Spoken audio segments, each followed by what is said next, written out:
Hey, we're live, pal. Hey, we're live, pal. Welcome everyone to another episode of the A-Side Live Chat. We're only 1 minute late this time. I think that's a new record. Usually we're 5 or 6 minutes late. But anyway, I digress. My name is, of course, José Youngs and E, MMAfighting.com, your host of the A-Side Live Chat. Joining us this week, one of my very good friends. He's finally making his return. Hopefully, I think his track record is 2 for 2 with technical difficulties on our end every time he's on. So fingers crossed none of that happens this time. But welcome back, Matt Wells. Are you surviving in Texas? I'm good, man. It's hot again in Texas. There's no indication that there was ever snow on the ground. It's just ridiculous. It's ridiculous. How was did you lose power? Were you one of the people that lost power? I was very lucky. I didn't lose power. We lost internet for about an hour. That's about it. Oh, jeez. So I was very, very fortunate. No trips to Cancun save you? No. It would have been nice to be at Cancun, but no, man. We got about a foot of snow, and we were stuck in the house for a few days. But other than that, we got really lucky. Neighborhood right across the street lost power for a few days. So. Oh, Jesus. Yeah, man. Yeah. Wild. And of course, Matt is holding down the fort, Texas, but another fellow Texan now holding down Englewood. Casey, do you still have family in Texas? Yeah, yes I do. And, how they doing? It sucked. Not the worst, you know. No one got frostbite or anything, but few friends had their pipes busted, or their parents' houses, their pipes were a mess or something, and most of the time it was just a few families. They just got together, huddled up, threw everything in the fireplace, and just basically went camping in their living room for a couple of days. It sucked. Yeah, it sucked. And Englewood is still, of course, up to good, I would imagine. Always good. Yeah, it's the best. Always good. Englewood is up to the best. I think that's how it goes. Englewood is up, doesn't even rhyme anymore. Yeah. But of course, you guys know the drill, Matt. You know the drill. We can talk about anything you want to talk about, MMA or non-MMA related. It will probably. I'm almost willing to bet it's going to be all MMA related. But shoot us any questions you guys got. Without further ado, Casey, what's our first question? First question. Boo-doo-doo. That was a bad transition out of the music. I need like a little record scratch. All right. Terrence Leverett on Twitter. Curtis lost this weekend reminds me so much of what happened with Corey. They both are wrestlers who were one win away from a title shot. Should he do the Corey route and go to Bellator? Not because I don't think he is elite. I just think he would be better treated there. Thoughts? So the first part of the question, I thought he was about to talk about Corey Sandhagen because they're teammates and they just fought. And then I realized he's talking about Corey Anderson. But Matt, yes, we're gonna use this. We'll talk about Derrick Lewis in a little bit, but we'll talk about Curtis Blaydes for now. Hey, what if you're Curtis Blaydes' team? What are you telling him right now? You're telling him, don't take this loss too hard. You got caught with the shot, taking a kind of a lazy shot in, so to speak, right? That's being polite. Don't do. Yeah, I mean, very lazy shot. Yeah. Don't dwell on this one too bad. You got caught with a shot from a power puncher. 2 guys have knocked you out in the UFC ever, and it's really not that bad. It's a heavyweight. There's a lot of volatility. If you go out there expecting to not get touched on the chin at the heavyweight division, you're kind of living in a fantasy world, man. So I wouldn't take it too hard. He's going to be fine. His skill set is still far superior to most other heavyweights in the UFC. So it's just get back to the gym, get back on the horse, start training again. I guarantee you he's going to come out, whoever he fights next, looking really sharp. Now, this comparison to Corey Anderson, I hadn't really thought of. Corey Anderson, of course, I think had deserved the title shot even before he fought Johnny Walker. And remember, Casey, you and I interviewed Corey Anderson at that first Dominance Media Day. And that Media Day had everyone from Usman to Cejudo to Gaethje to Marlon Moraes. Rumble Johnson made his first appearance in a long time. And of all the interviews we did, Corey Anderson was by far the most animated. He was on fire. He was red hot when they were talking about him fighting Johnny Walker, saying obviously he felt disrespected by Dana White and this and that. I haven't really heard Curtis Blaydes say that in recently. He's obviously said in the past, but not in recent times. But do you see the parallels between Corey Anderson and Curtis Blaydes right now? A little bit, in the sense that I think that the UFC just neither Corey Anderson nor Curtis Blaydes were the needle movers that I think the UFC likes. They're definitely elite fighters in their weight class, and both guys are capable of exciting finishes. But we're also very capable. My Siri just turned on, but also very capable of grinding out boring losses. Unfortunately, what I think the comparison comes to mind is the fact that when Curtis Blaydes and Corey Anderson, when they happen to lose, they lose big. They get like smoked and they're just out cold. It's not like, they lose a close decision or they get kind of, I don't know, just a dominant unanimous decision, more like a Tyron Woodley type of loss.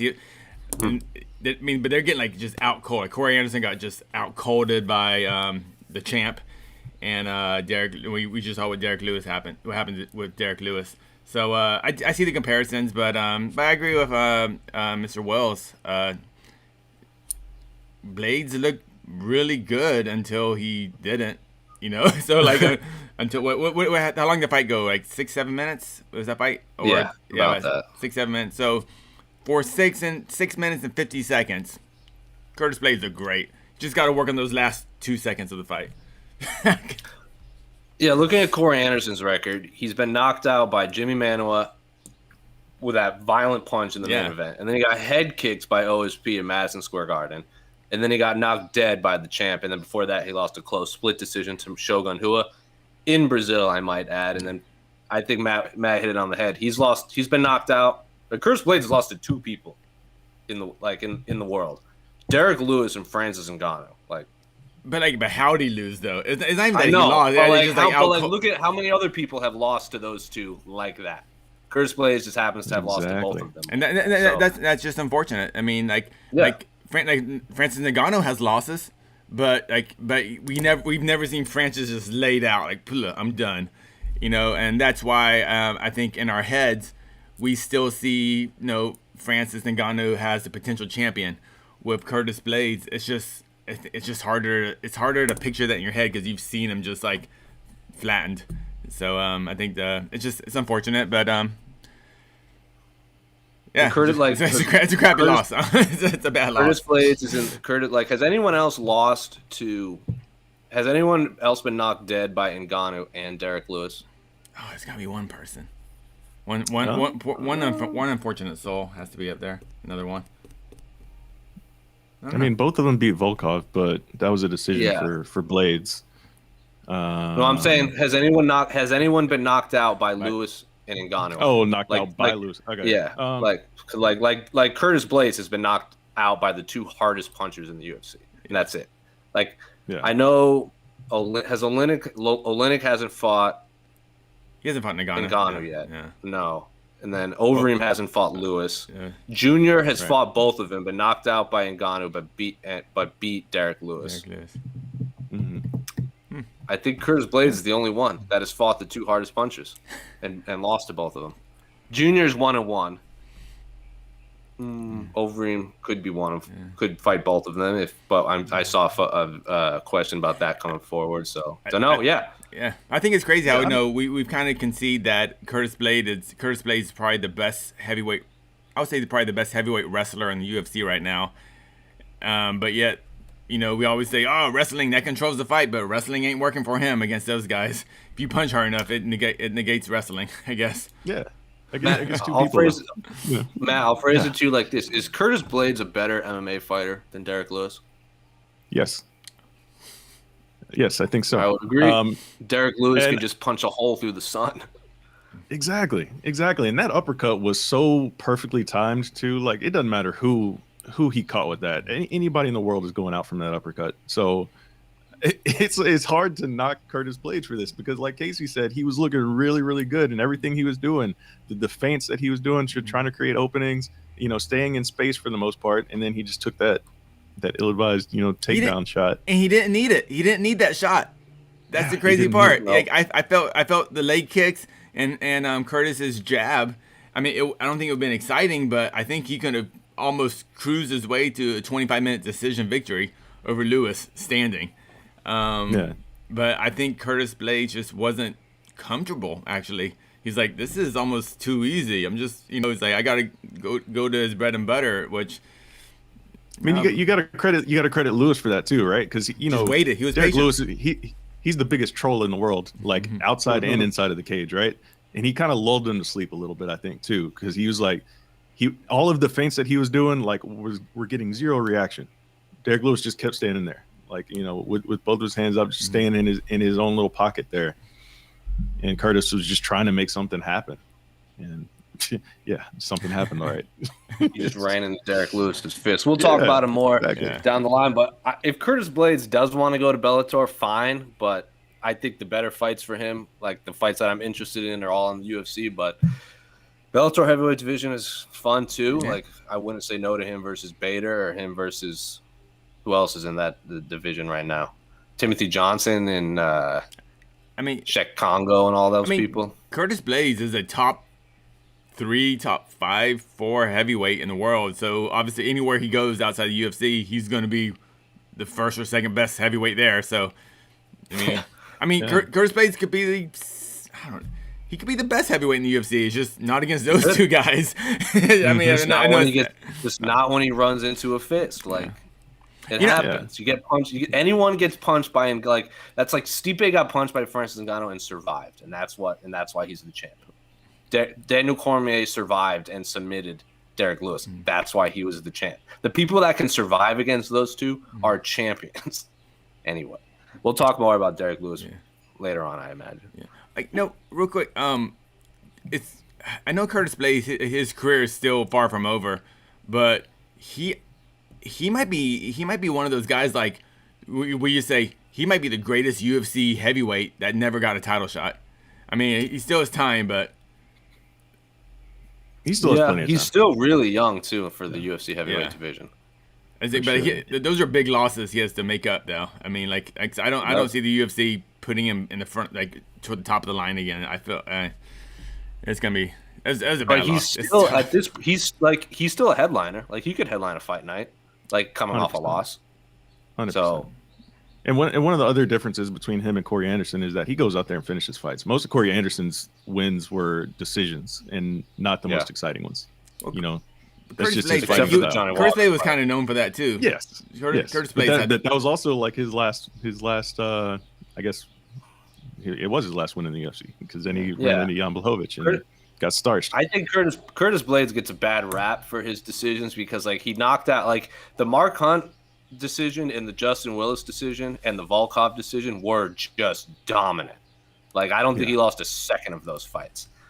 Like, Hunt and Willis, he just threw around like a sack of potatoes, and then he knocks out JDS, Shamil, Overeem, Oleinik. Like, he's either knocking you dead or he's just throwing you around like a big brother. So I think there's a little bit of a difference between the Corey Anderson and the Curtis Blaydes decisions. And then the Volkov fight was he just Ben Askren him for 5 rounds, which is fine. I thought that fight was closer than people remember it, but he obviously won that fight. Yeah, but, like, there's no question he won that fight. Yeah, he won the fight. Yeah. But you also won the fight. But it was one of those. But for a fan, you want to see the other guy, like, leave a different man, like, at least, like, leave with a limp at least. I mean, Volkov was just like, I lost. Like, he's just like, I'm tired now. But I think as fans, when you see a main event, we watch sanctioned government violence. So, I mean, we want to see violence. So, especially in the heavyweight division, that's what fans want. All right. Anyway. Thank you for your questions, sir. All right. Where'd it go? There you go. Cringe from MMG 2K20 on the site. Did you guys see Cejudo's interview he did with the Schmo? 2 questions. Am I the only one that loves the cringe? His gimmick is ridiculously entertaining. 2, it appears he is still calling for the Volko fight, so Volkanovski. Do you think we will see Cejudo in the featherweight division in 2021? I'm going to be transparent and say I didn't see the interview. Schmo does a lot of interviews with Henry Cejudo, so if it happened, I probably thought it was the same one. That's not a knock on the Schmo. It wasn't on my radar. So, Matt, do you like the cringe gimmick as much as MMG 2K20? It's different. I don't hate it. I don't love it. It's just different. It gets attention, and people talk about him, so it works for him. But yeah, it's the thing with Henry is that he's always kind of been that way. Because I remember way back at UFC 192 in Houston, we were just working in the back, and I believe me and Casey were actually sitting at the same table, just editing our interviews and whatnot. And Henry Cejudo just walks up and just sits down next to us, and I look over, it's like, oh, it's Henry Cejudo just chilling, and he was cracking little corny jokes even way back then. So he's always kind of been that way, but it doesn't bother me. It doesn't bother me.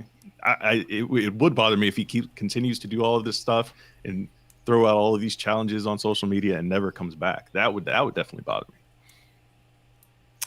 Yeah, the cringe gimmick I'm indifferent to. It doesn't bother me, and I don't hate it because people are talking about it. It is what it is.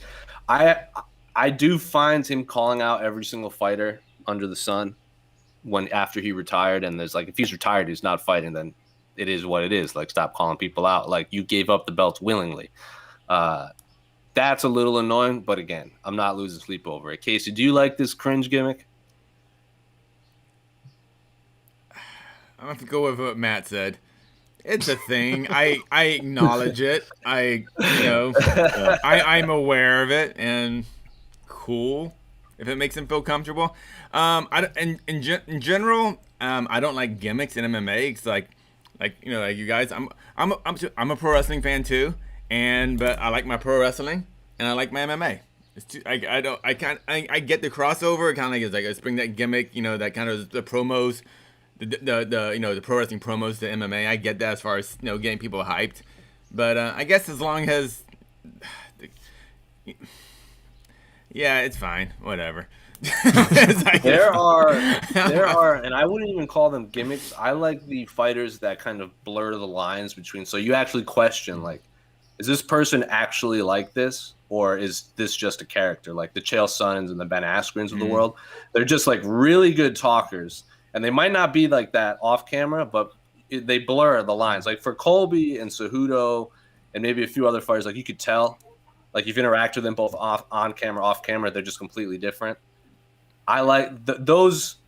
It's, as Matt and you called it, it's a thing. It works for some people, I guess. I'm indifferent, but it is what it is. Anyway, go ahead, Casey. But I guess why Cejudo's cringe thing I don't really care about, or it doesn't offend me or anything, because sorry, I'm cursing now. He's a gosh dang good fighter. He's a really good fighter. He was a double champ. I mean, like, so like you can do whatever you want, man. You can, like, I don't know, you just wear stupid stuff. I don't know, wear big baggy jeans and a stupid shirt. I don't know.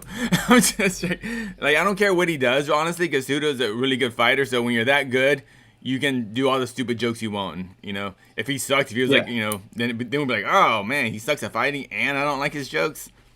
But as long as it's not problematic either, right? They're no, just yeah, corny, it's not right. There's corny jokes. Right. It's corny so jokes. It's like, it's silly.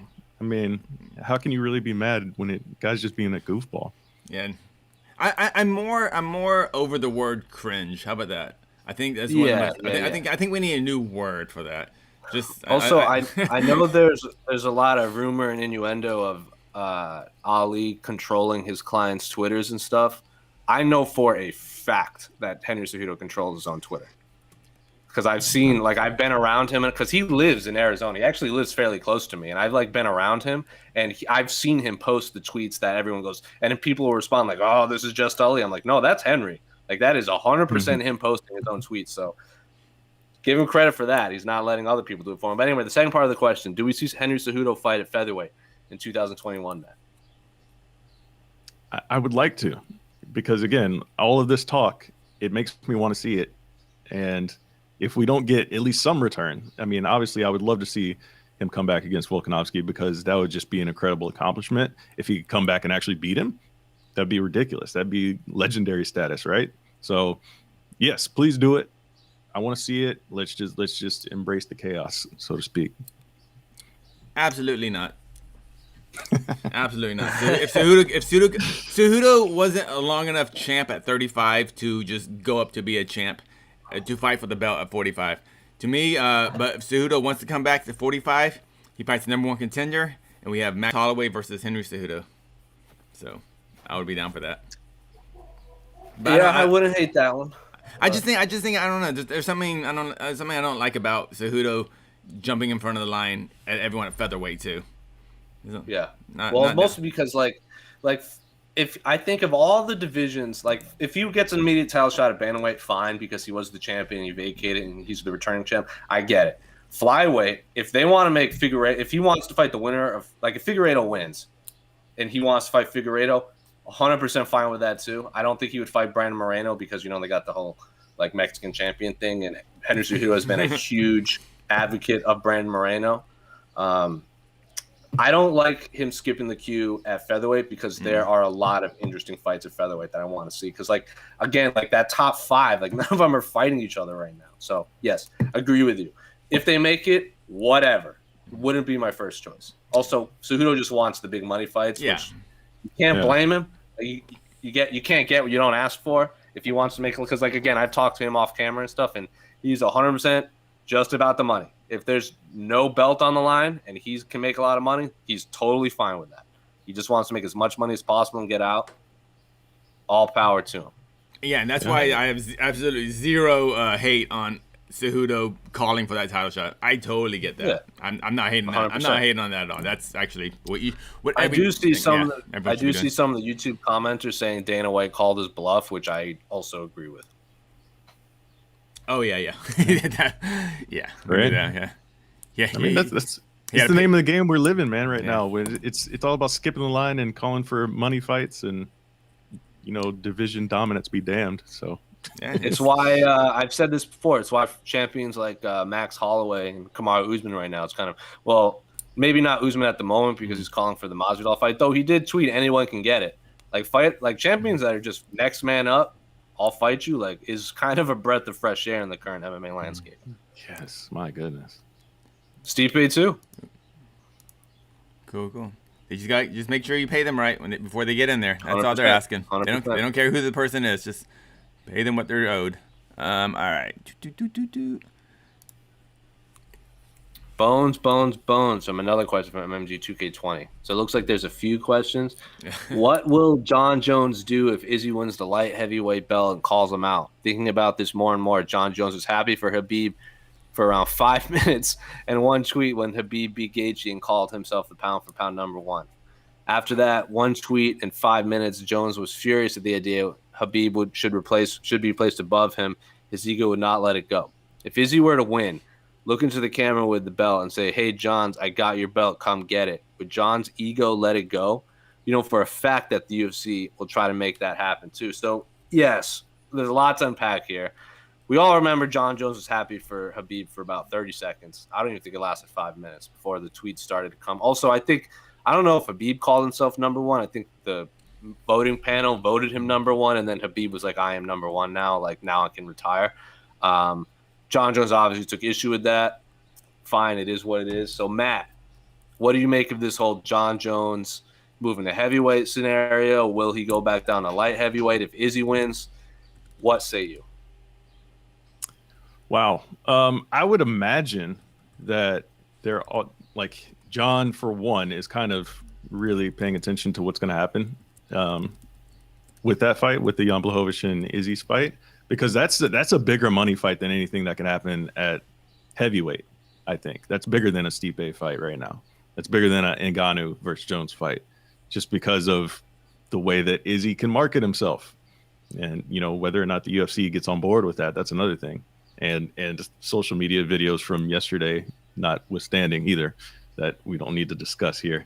But, yeah, I think that John is he's one of those guys that knows how to position himself to really kind of get in the UFC's ear, because he has the legacy already, like, set in stone, right? The whole thing about calling for number 1, I think, was purely just negotiation tactics on his end, because he's unhappy with his money. So him going out there and just reminding everybody, "Nah, I'm still number 1. I'm still the king of this shit." So like, UFC, please remember that when we step into the negotiation table, right? So I think that was all just negotiation tactics. I think he really doesn't care if people consider him to be the number one. Personally, I think his ego is just like, you know what? I know I'm the best, so whatever you say doesn't really matter.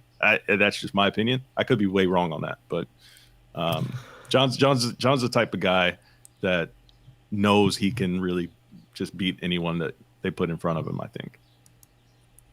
I think John goes through waves. Like, I think what he tweets, he 100% means, and then like the next day he might feel differently. But in that moment, I am very confident that he was offended that he was not number one anymore.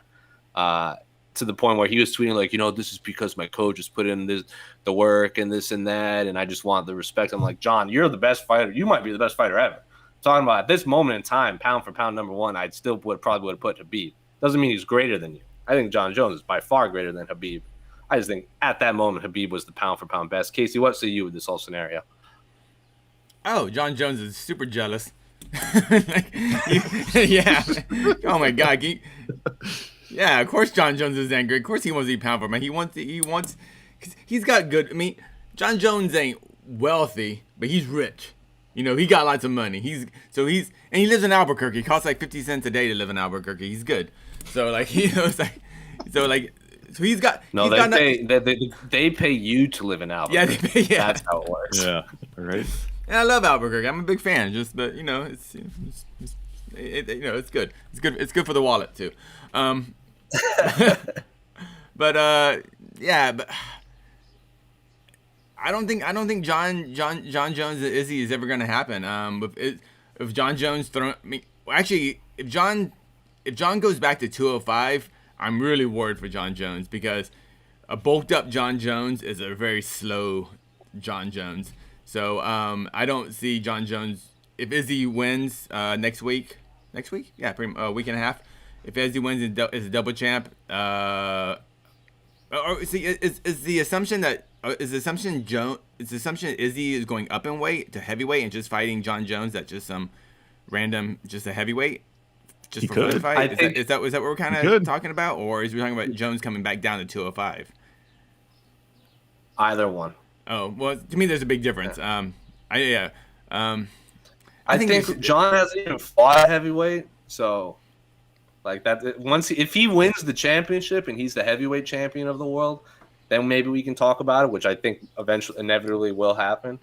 But yeah, the Izzy John fight is looking less and less likely as time goes by. Like Izzy's prediction of fighting 2021 International Fight Week is looking less likely.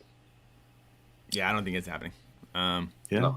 No, Let's not forget, Izzy did fight at heavyweight in his kickboxing days. And he's not necessarily bulking up for this fight against Jan Blachowicz either. So he could very well, take a summer off, add a few pounds, and step in there at heavyweight. It could happen. It could happen. Poor Robert Whittaker. Oh yeah, poor. But Izzy fought who did he fight kickboxing heavyweight? I mean, he wasn't fighting like Rico Verhoeven at heavyweight. I'm pretty sure he was fighting regular. Yeah, he weighed in at 220 back then. So that was a while ago. And I don't remember the names, but it was a few fights. He fought at heavyweight. I don't know. I don't know about his heavyweight kickboxing career. I knew about him when he was in Glory at middleweight, but at heavyweight, did he have like a little gut? Was he like kind of like BJ Penn? Did you ever see that fight with BJ Penn when he fought Machida at heavyweight? Oh, so good. They were both so Such pudgy. It was so cute. Yeah, kind of like how he looks now, right? Let's. I see because the YouTube comments. A young Cynthia Vance wants us to answer one of her questions. There you go. There you go. Cynthia Vance. She was complaining so much. I had to get her out. I know. With the blocker. It's a legitimate question, as she wrote in the comments. Cynthia Vance, with all the increase of reports out about the kind of fake it till you make it approach by one, do you think there will be a point where their house of cards will inevitably collapse? So the fake it till you make it. I'm assuming. What is the assumption here, Casey? That only like literally only one person is watching one, but they're saying 1 billion. So there's also been a lot of because on the forums and what have you, a lot of people think they hire media to attend, so it makes it look like it's a massive gathering, which I don't think know. they do. That's hilarious. Yeah. What is the end game when their numbers, especially with the viewership and profit, are fabricated? Man. And That's a loaded the whole question. it is a very good question. The fake it till you make it thing, like, we don't get to see their weigh-ins either, huh? In terms of the actual, outside of the numbers, we don't get to watch their weigh-ins, correct? They don't stream it or post it or anything. Yeah, the whole idea of weigh-ins is a very as far as being for the public, is a very North American thing. It's just not. But one championship's whole thing is there's no weight cutting. Like, you fight at your natural weight. But if we can't see the weigh-ins, how do we know? Like, who did Eddie Alvarez lose to? His first fight? I forgot the gentleman's name. His first fight. That dude was not the same size as Eddie Alvarez. Like, Eddie Alvarez didn't cut weight, but I'm willing to bet his opponent cut weight. But we didn't get to watch the weigh-ins because, they weigh in at 170, they enter the ring at 170. I don't know how true that was. I would love to know. But will the quote house of cards collapsing? Do you think that's inevitable, Matt? It's very possible. I mean, they've got to really come up with some financial results, because it seems like they're just borrowing money from everywhere, continuing to just go out there and put on this face of, hey, we're doing so great, everyone's watching us, we have the best reality show in the world, billions of people want to be a part of this organization, and it's just not true. So it's wild, but I mean, apparently it's working with some investors still, because they're still getting some backing. I mean, I don't know how long it can go on, though. I agree. It is legitimate. Casey, do you know what the website Glassdoor is? No, sir.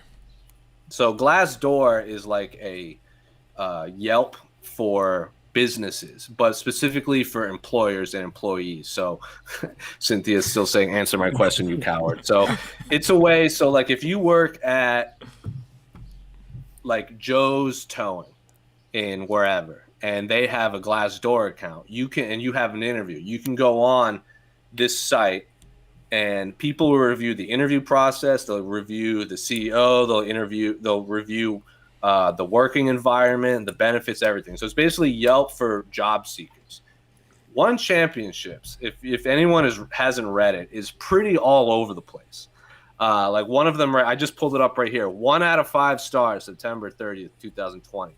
I've been working part-time One Championship for 3 years. The pros is free lunch and video games. The cons is it is a very awful company, all lies. That is one of the reviews. Some of them are 3 and 4 stars, but I don't see a lot of 5. Like, there's a lot of 1 stars. Pros, good salary, bad work-life balance, upper management was unethical, secretive, and lots of smoke and mirrors on finance and company performance.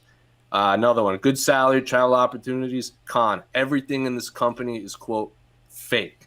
So if anyone wants to go read what the actual employees of One Championship have to say about the company, go read their Glassdoor. There are some positive. They're not all negative, but there are more negatives than I think a lot of people would imagine.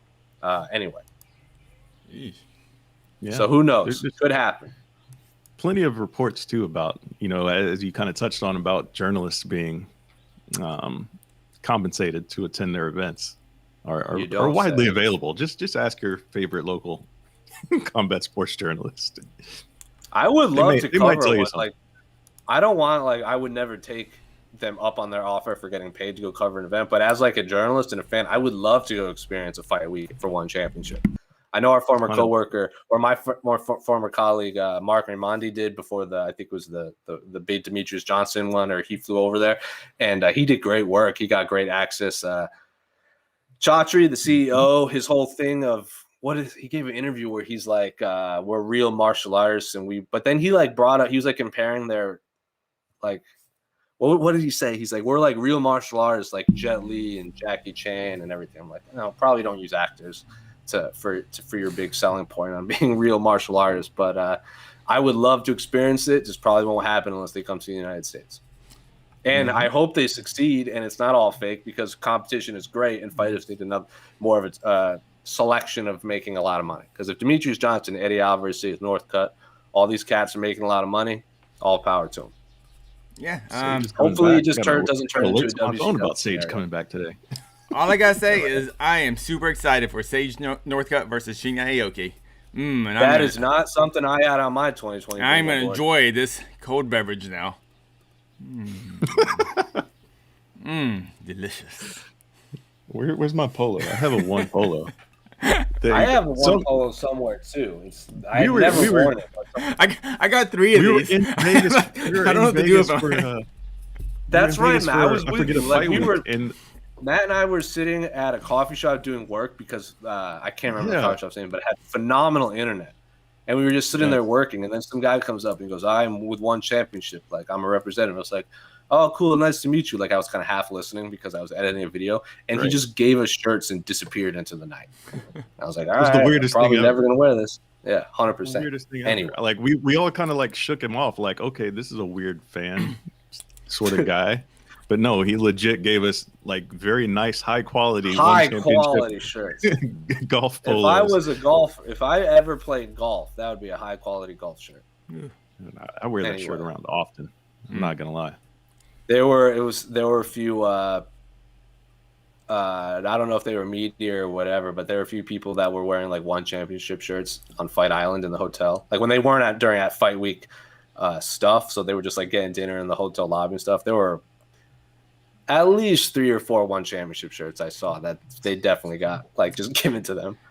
The things that people do for like free swag is unbelievable. So weird. It's not like Matt, you've covered boxing before, right? Yeah, for sure. Have you covered a Manny Pacquiao fight?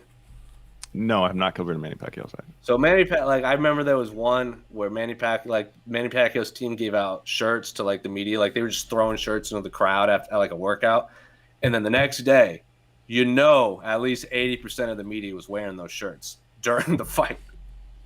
Boxing is a whole different animal when it comes to the people that cover boxing. It's just wow. It's unbelievable. It's like you might as well just call it an extended fan section back there because that's what it is. Basketball gets like that too sometimes. I've never covered basketball, so I can't speak to that. But boxing, it's ridiculous back there, boxing, man. Okay. Now, next question.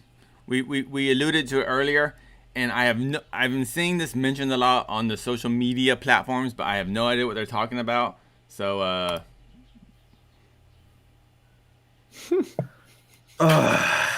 what's up with Izzy bird feeding his dog and groping his dog's privates? That's the UFC's next superstar. Have either of you guys seen the video? Is it on? Is IG? Is that what it is? Oh, whatever. No, I don't. Actually, I follow very few fighters, so I don't. I just wait for the good ones to get retweeted. I saw a lot of people tweeting about this to the point where I literally just had to Twitter search it, and the video popped up. And yeah, it's a little weird. I don't think it's as gross and awful as people are saying. It's not like doing crazy things. It's just like he's cuddling with his dog, and then he makes like a joke. Oh, okay. It is weird.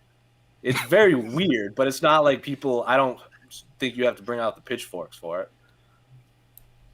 It's strange. It's just I'm just like look. I like what the whole video is like 20 seconds. I'm just like why? But then it's like Izzy's a goof, so I don't know. It's not like he's abusing the dog or anything. Yeah, that's what it is. But the dog look happy. Dog look fine. They were just cuddling on a couch. All right, what's the big deal then? What's the big deal? Some people like Juan Adams tweeted a funny thing. He goes, "Reason why I'm not." He was like the difference between me and Izzy, and it's like I'm not a champion, and my interactions with dogs, and he's just sitting next to his dog normally. Yeah, it was funny. Juan Adams is a funny guy, funny cat. It was just weird. I think Izzy does a lot of things just to troll people because he gets so much backlash for just being him. Like he gets so much backlash for being a fan of anime. So I think he just kind of amplifies shit just to kind of continue to piss people off that think he's like the quote unquote cringe. Call back to earlier, right? Why did he still get shit for watching anime? Anime is like a $1 billion industry. So that's all I'm saying. Yeah, but you watch comic book movies. You watch Marvel movies. That's for kids. It's like it's a $1 billion franchise. Whatever. People don't want people to enjoy things. Yeah, I've been alive for 30 years, and my biggest takeaway is no one wants you to enjoy what you want to enjoy, and nobody cares what you're interested in. They want to talk about what they are interested in. And there's like 1% of this world. Like if people like say Matt is a huge fan of The Boys TV show. No idea if he is or not. I am. I've watched The Boys. I mean, I've never watched The Boys, but I've read all the comic books. A normal person in this world, if I go, oh, you watch the show, I read the comics, and I'll talk about the comic book, 99% of them will tune me out and then be like, okay, but the show. And I was like, cool. All right, your turn to talk. And I will listen intently and give you the courtesy that you did not give the rest of the world. No one cares what people have to say about what they're interested in, and it's a travesty. Anyway. That's a good point. But yes, anime is great. Go enjoy it if you want. Don't let people tell you otherwise. Give people, so say people have Netflix or Hulu or whatever, drop them a couple recommendations of a series to start watching. It really just depends on your, because it's like what like if you're a really big fan of like the mind trip, like just like getting lost in this crazy bizarre anime, but it's not like over the top. Like some people, they think of anime, they think of like Dragon Ball and Naruto and One Piece, where it's just like this big over the top like spectacle, like fight scenes that last like half a year of television, which those exist. If you like Roxy and Izzy love those type of shows. I love Naruto. One Piece, it's still going on. So it's been going on for like 20 years. I love Dragon Ball. I like Dragon Ball better than Dragon Ball Z. Dragon Ball Z is great too. I think Paranoia Agent is by Satoshi Kon. If you're just a fan of cinema, like just high quality movies, like have you seen Perfect Blue, Casey? No, I've heard of it, but I haven't seen it. So Perfect Blue and Paprika, I've seen Paprika. But it's a phenomenal movie. Whether it's animated or not, it's a good movie. Yeah. The same guy made Agent Paranoia, and it is like 25 episodes, and you will be engrossed by it because it's such a unique story. Like if you're a fan of like, what do you call it? Like Twin Peaks. Like if you're a kind of fan of like that, Agent Paranoia is great. I think Cowboy Bebop is the best anime ever because the guy who made it really wanted to make a Cowboys and Indians Western style anime for like the Western audience. And this production company's like, no, we really want a sci-fi show. He goes, F it, I'm making a cowboy show in space then. And that's exactly what he did, and I think it's phenomenal too. Attack on Titan, I think is, if you're a fan of like lore, like Game of Thrones or like that kind of thing where there's this big like remember how every I like Attack on Titan. I do like that's. I think every that's my style, Game of Thrones, every scene of Game of Thrones, like there's like, oh, what are we working towards? Like there's all this mysteries that coming out, and there's like these like hypothetical scenarios and theories and everything. If you're a fan of that, Attack on Titan is kind of appointment viewing. I know our former colleague Sean Al-Shadi is a massive fan of. Yeah, dude, haven't seen Perfect Blue. Perfect Blue's fantastic. Like Perfect Blue. Just jerks in the comment section. If people, but like, there's a huge twist in it, and I don't want to give it away. If you've seen Black Swan totally bit Perfect Blue. Like not even just storylines, but like whole scenes, like the framing of scenes and everything. It's if you see that movie, you're gonna see it. But yeah, Bebop is great. Big O is great. They're all great. Are you a One Punch Man fan? So I was a really big fan of the Demetrius Johnson loves One Punch Man, by the way. Yeah, it's very popular with Western audiences. I was a really big fan of the webcomic because it was originally a webcomic that gave out for free. And then anyone that does that, like I have a good friend, Jason Youngbluth, who does Weapon Brown, which is like a post-apocalyptic Charlie Brown, which is like Mad Max meets Charlie Brown. And now he was doing that for free, and now he's kind of catapulted. Now he sells it. And that's what happened with One Punch Man. And then it became a TV show. I think the art is phenomenal. Absolutely phenomenal art. The second season is way better than the first season. I don't hate it. It's not my favorite. I get why people love it. It's just not my favorite. But if you just want to really quick turn your brain off and watch One Punch Man, it's great. Not people would just give us nice recommendations.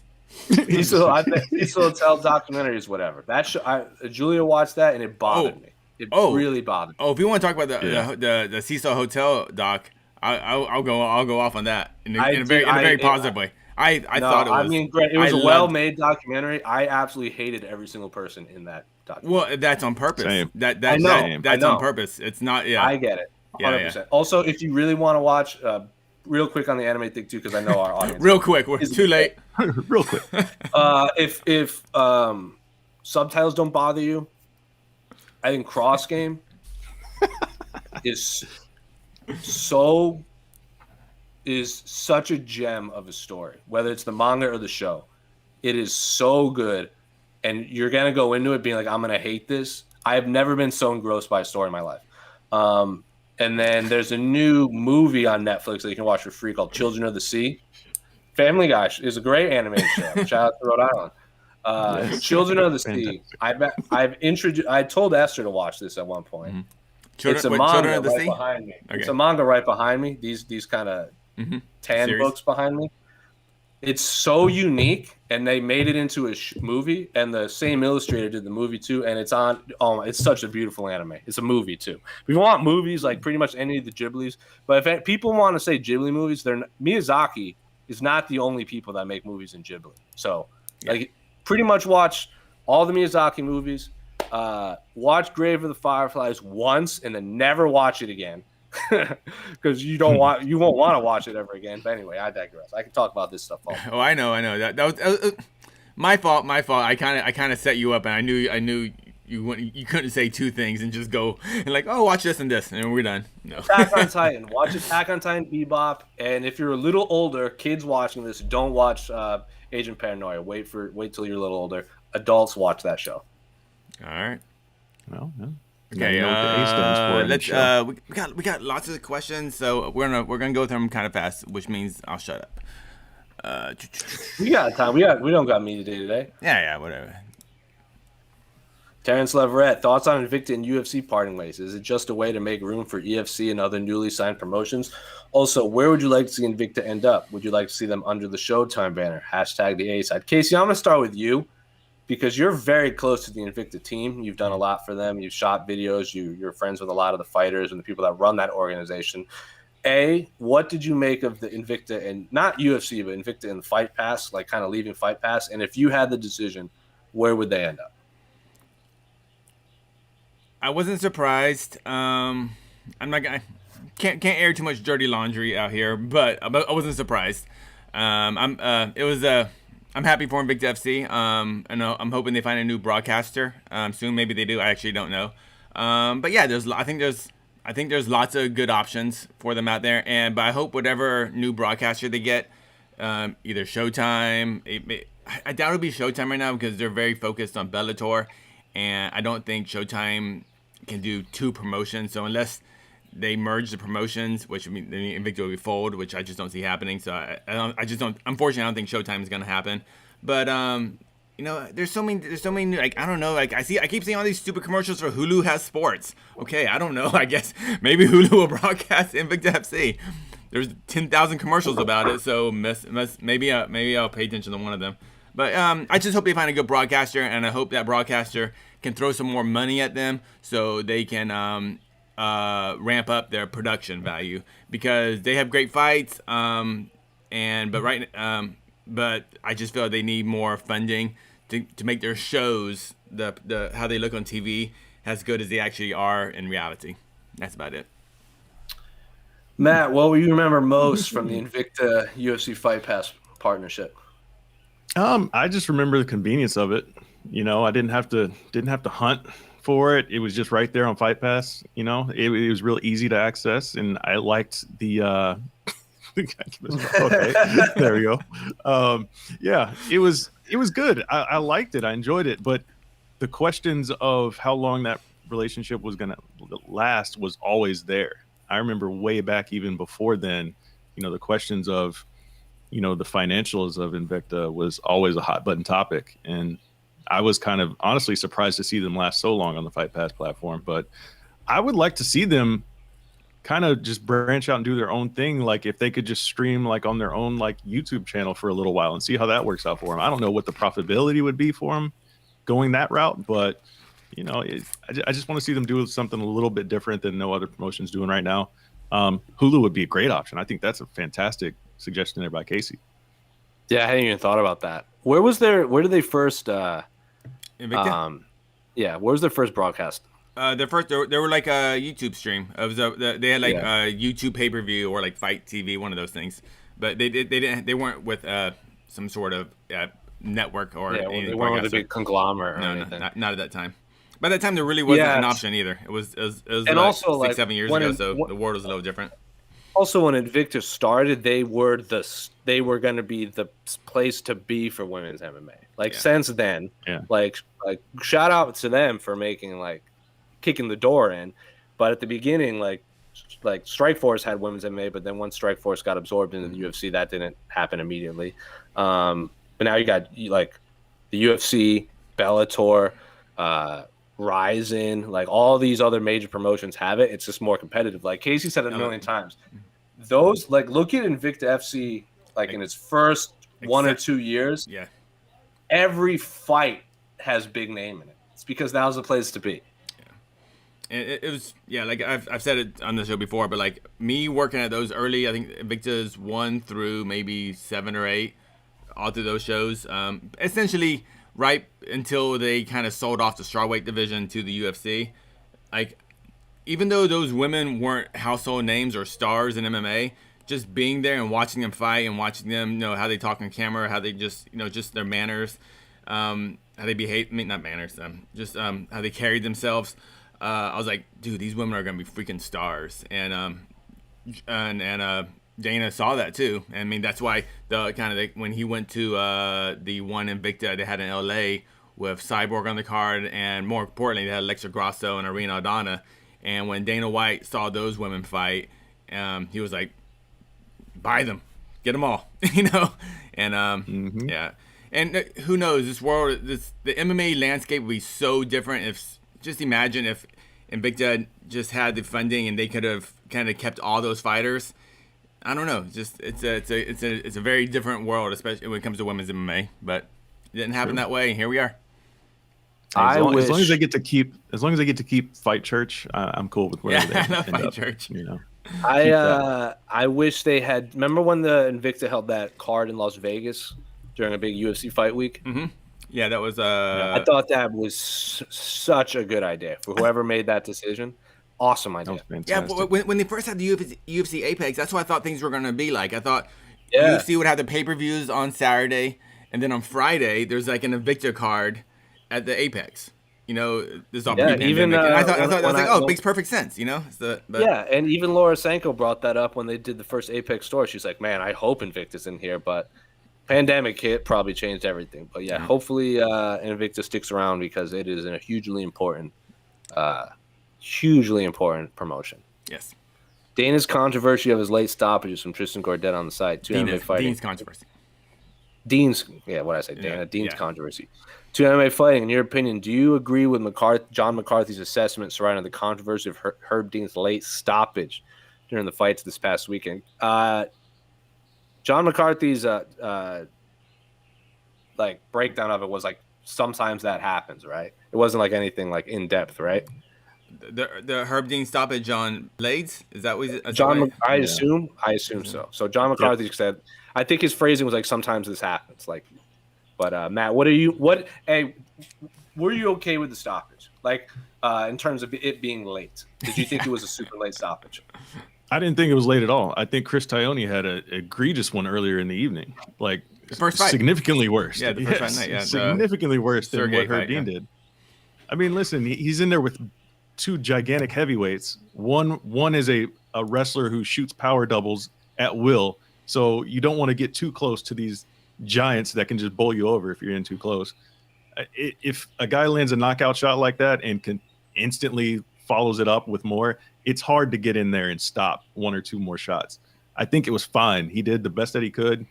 He instantly recognized when Blaydes was out, and it was kind of a weird thing too because Blaydes kind of froze and then fell over too. It was kind of one of those things where he wasn't quite sure where he was at that angle, what if he was out yet. I'm sure if he was on the other side and saw him completely locked up, he would have maybe stopped Derrick from going to the ground with him. But I think it was fine. It happens. It happens. Say the line. Say the line. These things happen. Say it. These things happen in MMA. Yeah. I think there are worse. I wish Herb Dean jumped in earlier? 100%. But I don't think I don't think it was necessarily like this big awful mistake he made. He just wasn't in position to get in there quickly. Yep. Like remember when Masvidal knocked out Askren? The referee was fought like those last few punches that were, quote, super necessary. They definitely weren't. The referee just wasn't in position to get in there quickly. If Herb Dean was right on top of it, yeah, he would have stopped it. Just wasn't there. Casey, what did you make of that stoppage? Not Herb Dean's best performance, but we've seen worse performances. Definitely seen worse. I think Herb Dean was late. Because if you watch, I watched replay a few times, just focusing on Herb Dean, and to me, it was kind of obvious when once Curtis Blaydes started kind of falling over. His friends call him Razor. We're buds. You know Razor.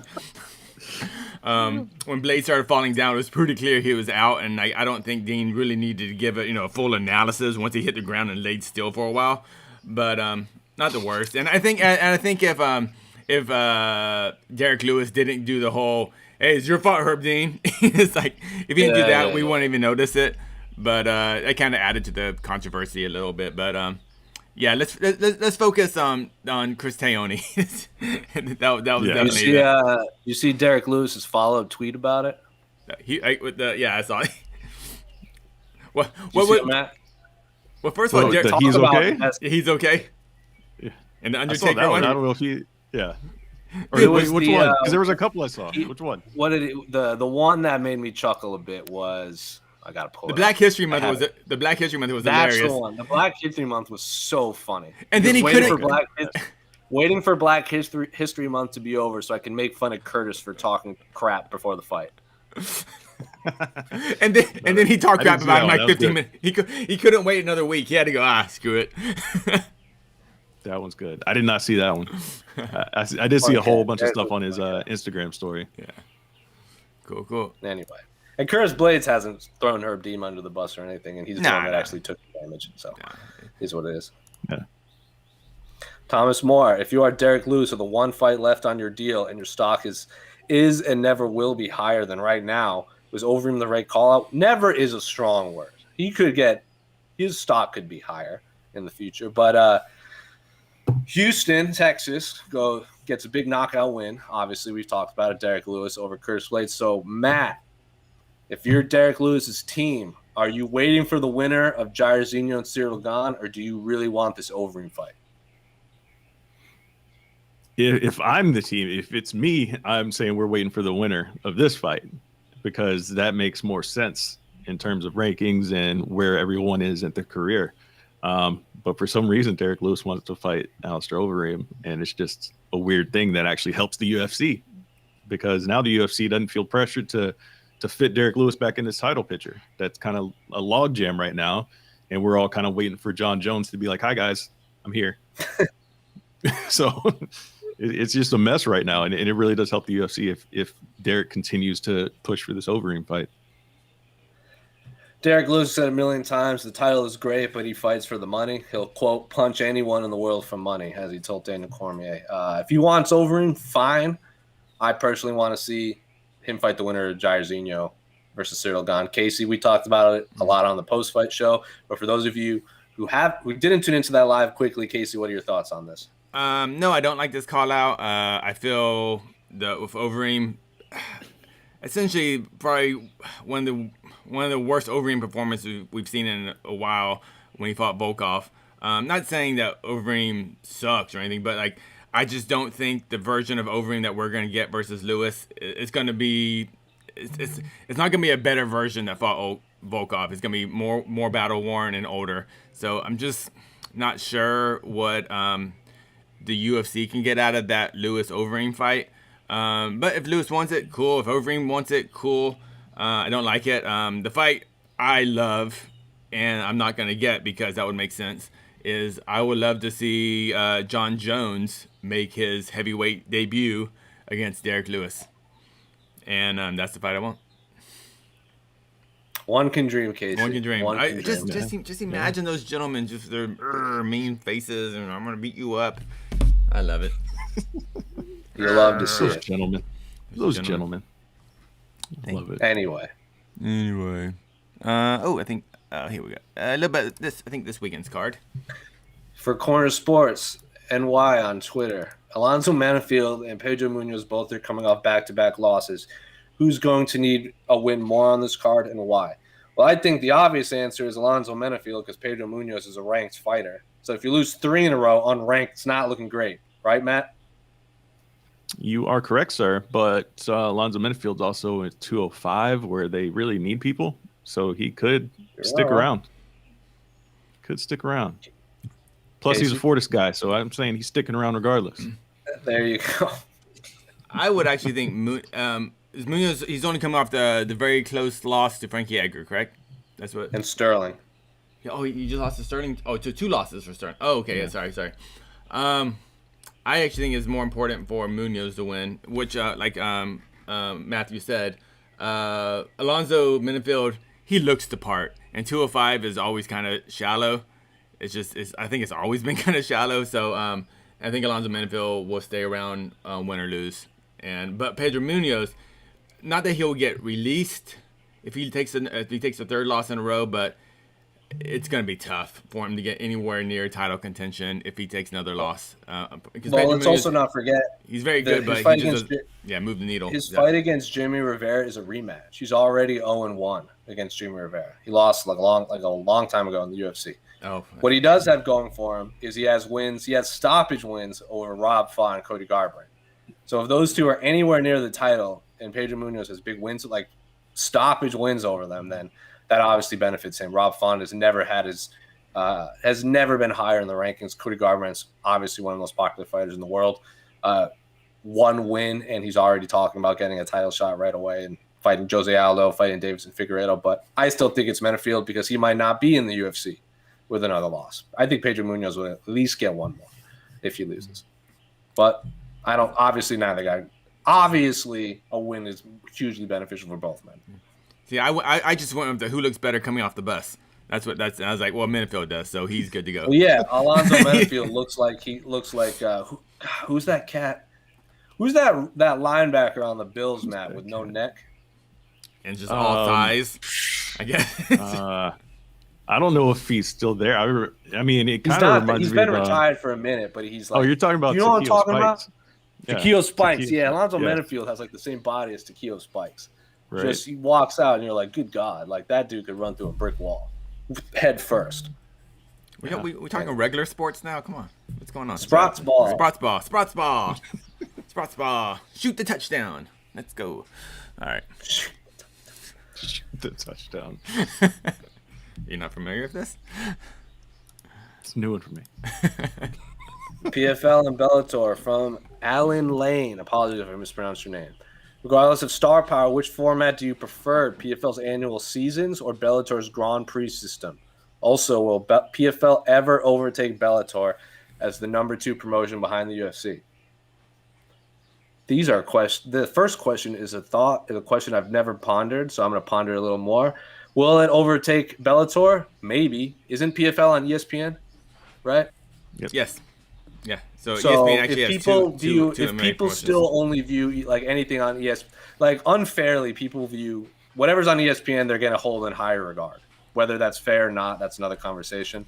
So maybe, I think the pandemic obviously hurt them, both promotions, but PFL, like, again, it's probably easier to follow for people who don't follow MMA with like, because they're used to a seasonal format. So maybe I think it's a little too soon to tell. But Matt, which do you prefer?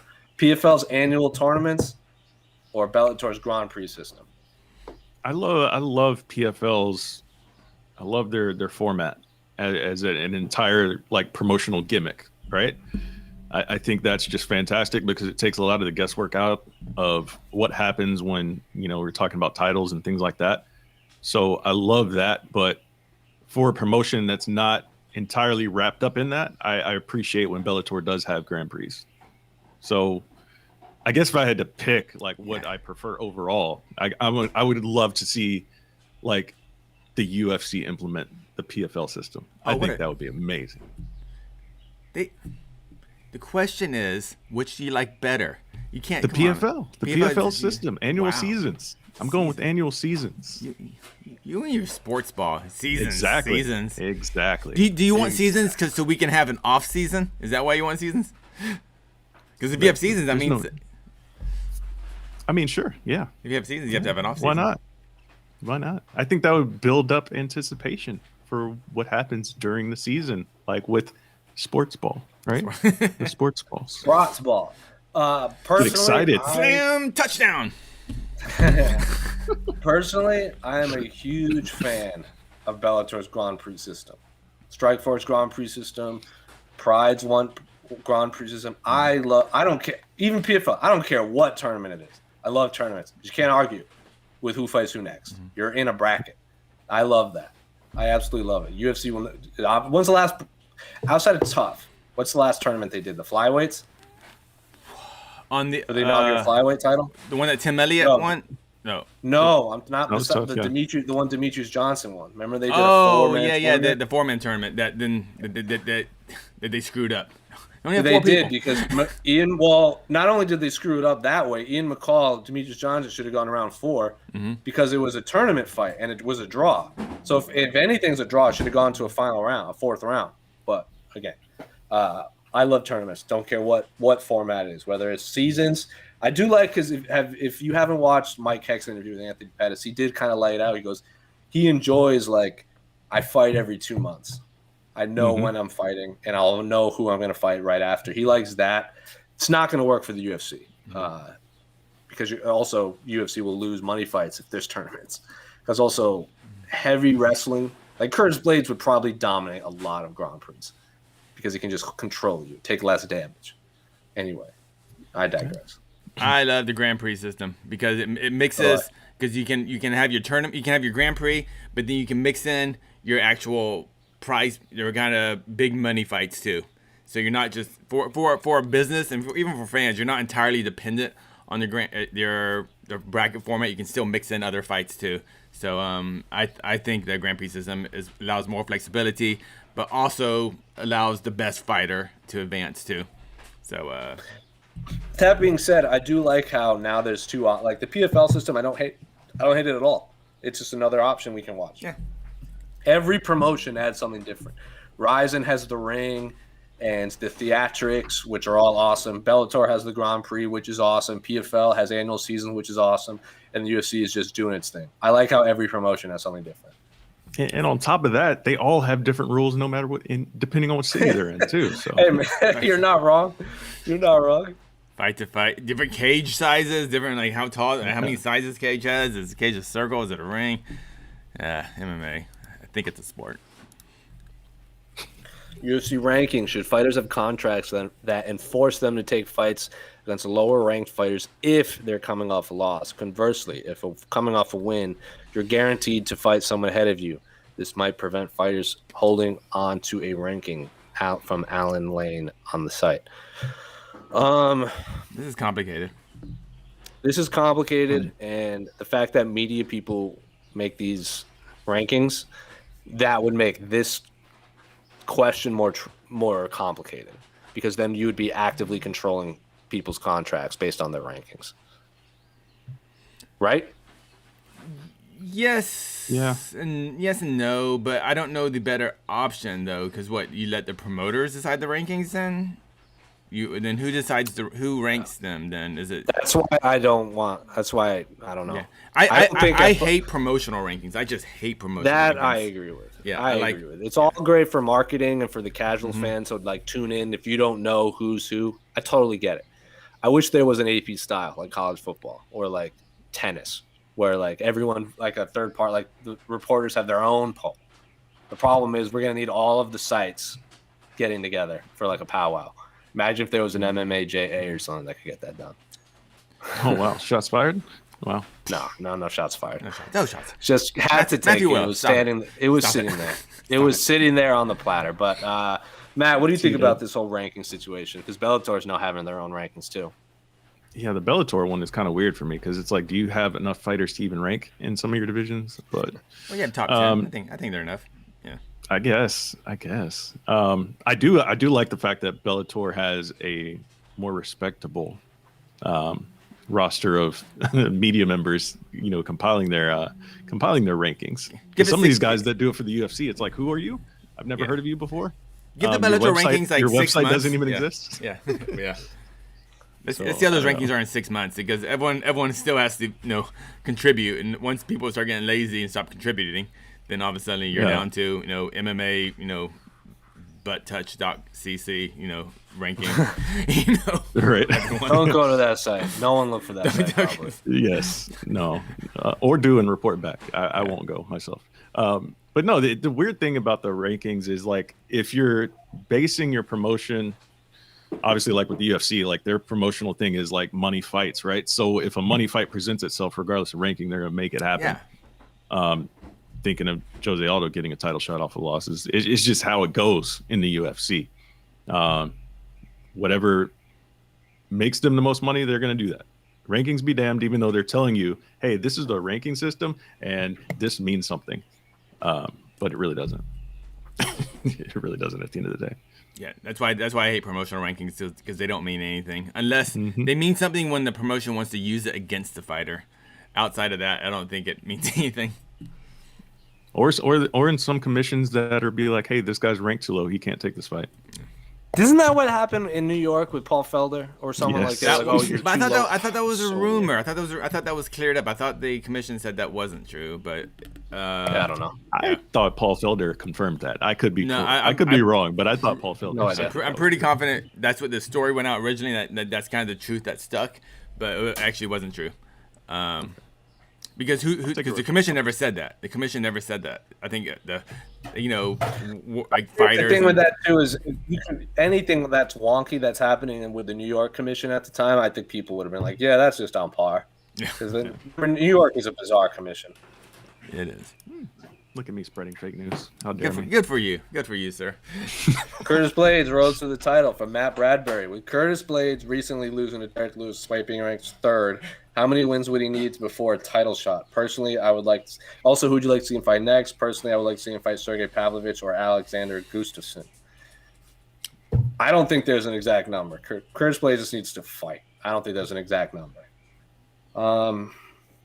Who should he fight next? Don't know. He's already fought a lot. But Matt, who should Curtis Blaydes fight next? And how many more wins away before we can actively start talking about Curtis Blaydes getting a title shot again?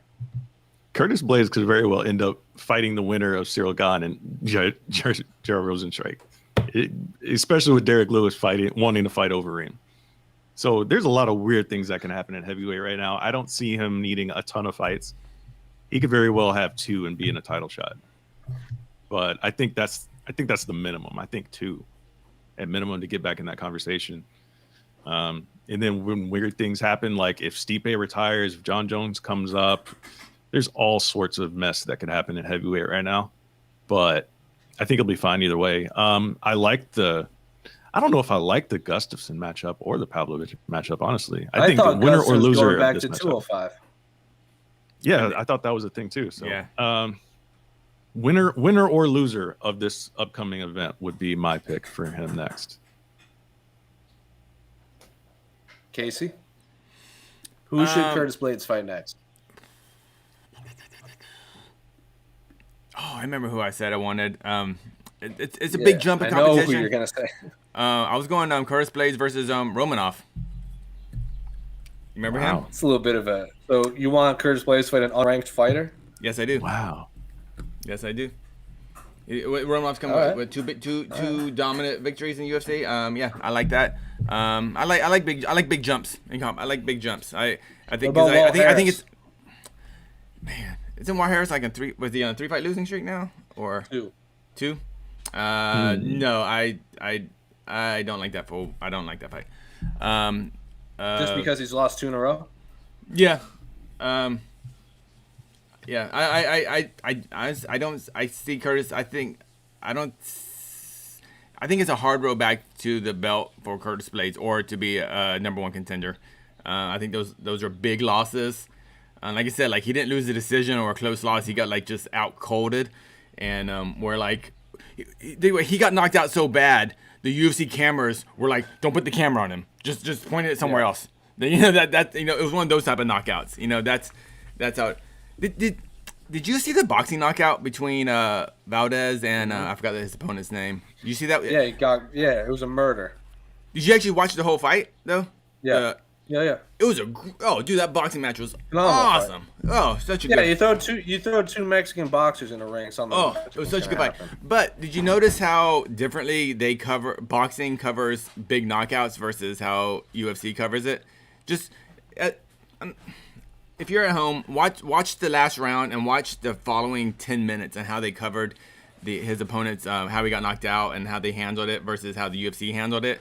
It's just very different, and I really like the very mature and safe way boxing covered it, because very much acknowledging how freaking dangerous what these gentlemen are doing in there. And I'm sorry, I got to digress a little bit on that, but talking about big. No, you're not wrong, and I think that's directly related to MMA's never had a major death in the UFC. Yeah. And because boxing fans, I remember Paulie when everyone was hating on Paulie, but Paulie was talking to MMA Media. He talked about this a lot. How like boxing fans know that you can die in there, and MMA fans are kind of still in denial about that. Freaking look at how Muhammad Ali's life was at the end, or Joe Frazier, like Joe Louis. Like you see their interviews in the end of their life, and you're like, was it worth it? And like MMA is still the UFC specifically is such a young sport that we don't really have that right now. But it's coming around the corner. We have guys like Spencer Fisher talking. We have guys like Mac Danzig talking, and I'm sure like there's a lot of stories out there that we can't publish that we know about other fighters. Football's going through that too. Like Matt, you remember what happened with Junior Seau? That is as big of a travesty as possible. Or like Jim McMahon of the the Bears. Like that's happening in every major sport, and it will happen with MMA. Even at younger ages, like with Anthony Hernandez. I mean, he obviously had a couple of screws loose, but he had CTE bad too, and he was still young. Like it's just, or heads are not meant to be crashing into things. Did they ever say how Vincent Jackson passed away? Like, what was the cause of that? I never saw that. I never saw a cause or reasoning. Do you know who did you hear the Vincent Jackson news, Casey? You might not know who he is, but it was kind of in the headlines for a bit. Is that recent? Vincent Jackson, it was like in the last week or so. Vincent Jackson was at one point in time, one of the best wide receivers in the NFL. Okay, yeah. Unbelievable. I didn't know the details of the story, but you can tell me. He's on the Chargers and the Buccaneers, and he was unbelievable. And how old was he? Like early 30s, and he passed away in a hotel. I don't know how, but I know his family donated his brain to CTE studies too. And there are a few talk about like Jeff Hardy and Mick Foley, professional wrestlers, have already said whenever they move on to the next part of like when they die, they are 100% donating their brain to CTE studies too. Like they've already written that out, that is what is going to happen with their bodies. So, jeez, you just think of all the chair shots Mick Foley took to the head. My God, I love at the point I used to love the Attitude Era. I used to love it. I've done a lot of rewatching. I was like, God, do you remember when The Rock wrestled Mick Foley? Do you remember when The Rock wrestled Mankind at the Royal Rumble? Yes. And he got thrown through the spotlight. I've watched, like, Casey, have you ever seen that match? No, I haven't. So like the matches that you see at like PWG and like the ones on AEW with like Moxley and Omega, I can watch those all day. I am so uncomfortable watching Mick Foley versus The Rock. It stresses me out. There's a point in time where Mick Foley had his hands handcuffed behind his back, and The Rock The Rock hit his face with a steel chair full force like 6 times. And Mick Foley's hands are, I'm like, he's like blocking the metal chair with the top of his forehead. And I was like, I can't watch this right now. Is it like watching old videos of Shibata and Ishii headbutting each other? Worse. Oh, worse. Oh, God. Worse. Yeah. When I see the Shibata headbutts, yeah, I get scared. Have you ever seen Beyond the Mat? The documentary? It is the best professional wrestling documentary in the world.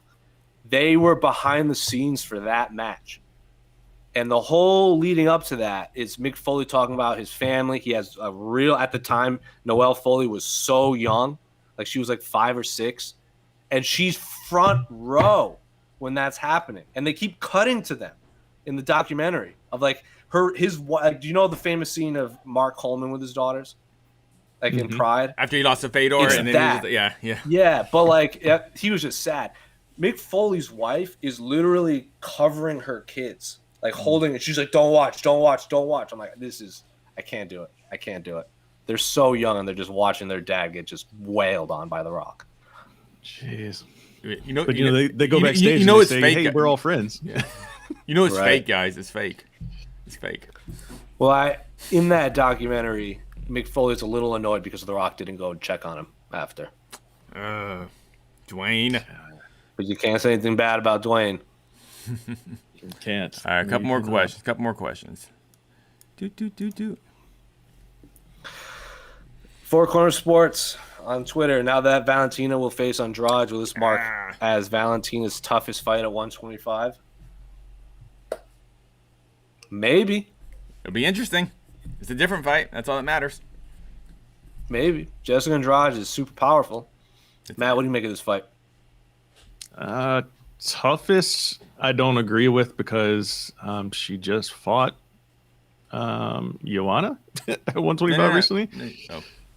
So, I mean, yeah, it's a different fight. It's a different fight, different style matchup. She's going to try to go in there and get her to the ground, I would assume. So that's an interesting dynamic that we haven't really kind of seen in Valentina's fights as of late. So that's just the different aspect. I don't think it's going to be tough for Valentina to deal with that because I could see Valentina just snatching up an arm and going home early. So. Yeah, but I can see Andrade picking her up and then slamming her down over and over again while she's holding in the arm. Don't you see it, man? I could see it. I could see it. Just see it. like a cartoon moment. Just the get off me. The path to victory for Andrade to beat Andrade is out there. Like Joanna showed it, Rose showed it. Rose was looking phenomenal until she got dropped in her head too. Yeah. And Valentina, the way to beat Valentina, there's been at 125 has the last fight was talent.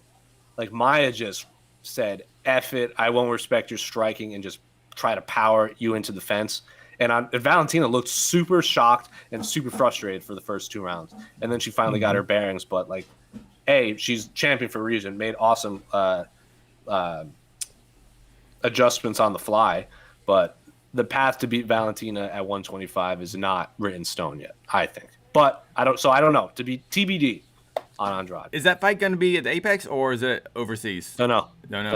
If it's at the Apex in the small cage, I give Andrade a lot more chances to win. I think that because I think for Valentina to win, she's going to stay on the outside, basically make it a little kind of boring and use footwork. We said the same thing when Andrade fought Shevchenko in the big octagon.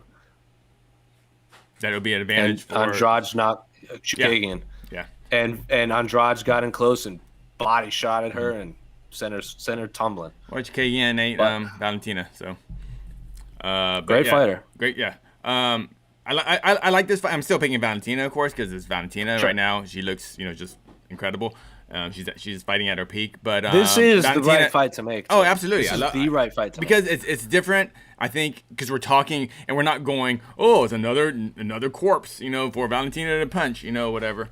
No, I think this fight's exciting and I like it. And Andrade can put Valentina really on her back, and Valentina has lost rounds, significant rounds, lost rounds badly by not getting beat up on her back, but just kind of being complacent. On her back, and she can lose rounds that way. Now, can she lose 3 rounds out of a 5-round fight? Who knows? But I'm interested. And it's our last. Dillashaw possibly getting a title shot from Tristan Gordet. We've talked about this a lot, but Matt hasn't. Do you think TJ Dillashaw should get a title shot as his first fight back coming off suspension?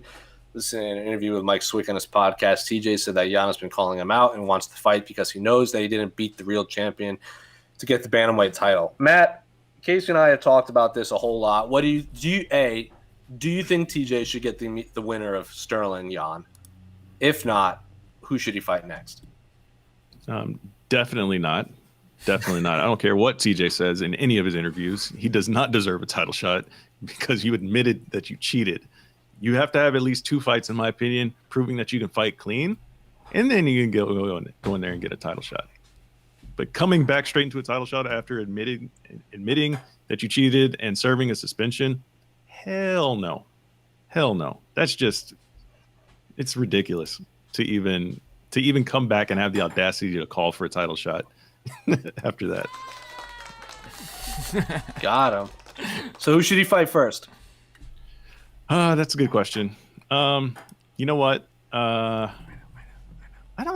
don't know the best answer to that, to be honest with you. There's 2 options, I think. What do you think? I think Rob Font's a good one. I think he's sitting at 5. He's the only one that's not really matched up right now or hasn't. I think Corey Sandhagen has earned the winner already of Sterling and Jan. If Corey Sandhagen wants that fight, because he gave an interview with our own Damon Martin, who said, I will fight TJ Dillashaw just to keep TJ from taking the title shot. Because I know Casey and Mike Heck like this other fight. If they want TJ to fight Uriah Faber, because now's the time to do it, Sandhagen's concerned that if they give TJ a gimme fight and he wins, then he skips the queue. Corey Sandhagen's willing to fight TJ Dillashaw to stop that. Any of those fights I'm fine with. If I had my pick, as a fight fan, I want to see TJ versus Corey Sandhagen because that is an incredibly high-level fight. I think the Rob Font fight is the one that makes the most sense just because Sandhagen's done already enough to win it. The Uriah Faber fight is obviously the money fight, so I'm fine with any of those 3. Matt, which of those 3 names, which one would you prefer? I guess Font, right? I guess. I like it. I don't have an issue with any of them, though. I think that would be an interesting, just a good fight, a good solid fight, just to get TJ's Barry back, and it's a good opportunity for Font too to prove that he deserves that number 3 next to his name right now. If he beats TJ, I mean, hell, he's definitely looking at a title shot. If he beats TJ, he doesn't have to take another fight, even though he's ranked number 3. He can just sit on the sidelines, let the rest sort out at the top, and just kind of sit there and be like, all right, it's my turn now. Okay, so you still on the Uriah Faber fight train? Depends what point of view you're coming from. If you're the UFC and you want to make Sandhagen a star, you book Sandhagen TJ. Because that's what Sandhagen needs. Obviously, we know he's that good. We know he's as far as fight skills, he's that level. But in terms of just popularity, pay-per-view buys, moving the needle, Corey still needs that win over a heel like TJ Dillashaw. Yeah. If I'm TJ Dillashaw, I absolutely want to fight Uriah Faber. To me, I know fighters are the most confident people ever in the history of the universe, but bro, you got popped the VPO. You're not an evil person, but you did something bad. You need to come back, and for yourself, you need to show yourself that you can still fight at TJ Dillashaw level clean. And I think Uriah Faber is a perfect opponent to do that. I think that will motivate him in the gym. It'll motivate him during fight week to sell the fight. And I think it's a great showcase. It could be a great showcase performance for TJ Dillashaw, and it will kind of check off a lot of boxes. Like Matt's like, he needs to get a win. A clean win. And if TJ Dillashaw can come out there clean, pass all his USADA test, and just totally whoop up on Faber, someone he's had beef with, and all that stuff, then I think that's what TJ needs. But if I'm the UFC, it just depends what UFC wants. If you want to make Corey a star, you do Sandhagen and TJ. If they want to build up TJ to another title fight, do it through Faber, I feel. Or there's just a wild card out there that just gets to fight randomly, like when Cruz came back and fought Mizugaki immediately, yeah. Right? Yeah, immediately. Like, that was his welcome. And then he got hurt again and came back and fought TJ. Yeah. So unless they want to just throw him up. But TJ's not coming off an injury. He's coming off a suspension. Suspension, yeah, it's a little different, yeah. Anyway, we've gone way over time. So. All right. Just because we got the questions, and answer it real quickly. Four Corner Sports, again, with the UFC not having anyone set in stone for TUF at this point, shouldn't they just contact Connor and Nate to do TUF, or Connor and Dustin to set up the trilogy and have the belt on the line? No and no. I agree with that. No and no. No and no. But thank you for your question. I think Dustin will fight Conor in May. For the belt or just for fun? For money? No belt. Just another, cool, whatever. To make money. Make money. Hey, good for Dustin. Get another, not easy paycheck, but a I very think right now that was Dustin the underdog coming? Sorry, go on. I don't know. I don't know honestly. Okay. I think right now the lightweight division, it's not a tournament for the title. It's a tournament to fight Dustin. Dustin versus fill in the blank for the vacant lightweight title. If he beats Conor again, obviously. Right now, I think Chandler should fight Charles Oliveira. Winner fights Dustin, especially if Dustin's gonna. Because my predictions, Dustin Conor May. Let Chandler and Oliveira fight. Winner gets Dustin. Winner, whatever. I don't know. As long as it doesn't involve tough, I'm happy. Yeah. Yeah, I exactly. agree. Anyway, no tough. Anyway, that's a wrap for this episode of the A-Side Live Chat. Thank you so much for coming and talking 90 minutes of fist fighting, Matt. Yes. I'm still waiting for you to shoot with 30 minutes of anime. 30 anime. minutes, yeah. 30 minutes. We got an hour of anime and 30 minutes of fighting. But as you know, Matt, the floor is yours to say, plug, talk about whatever you want before we sign off. Yeah, like we went a little long today, so I'll just keep it short and sweet. Follow me, Twitter handle's right there. Would appreciate it. Check out my work over at the Body Lock as well. And that's all I got. We went on a very nice rant about the UFC's decision to air Michael Chandler as a Black History piece during this past event. So I won't, go into it here, but go check out that video because me and my fellow, my colleague Anthony Walker, who is also a friend of this show here, we went in, and I will just say that. My goodness, I couldn't believe that piece when I saw it. Anyway, I was like, Casey, you got anything to say, or are we ended in on that? No. Yeah, let Matt have the spotlight for that one. Anyway, I wear my Jack Johnson hoodie. Hey, Black History Month. There we go. There you go. Anyway, go. We'll find out. We'll go find out Matt's. Go find Matt's all his work at the Body Lock. Great stuff as always. He'll be back. Eventually, he'll make his debut on Between the Links. He can lose to me like everyone else. Ooh. Won't be tomorrow. I don't know if Mike Heck has announced tomorrow's opponent, but I don't want to spoil it here if he hasn't already. But tomorrow's victim. Tomorrow's, fill in the blank is a victim. Anyway, you find us on Spotify, Stitcher, Google Podcasts, Apple Podcasts, YouTube, all that stuff. But until next Wednesday, we're out. Tune in to Virtual Media Day tomorrow.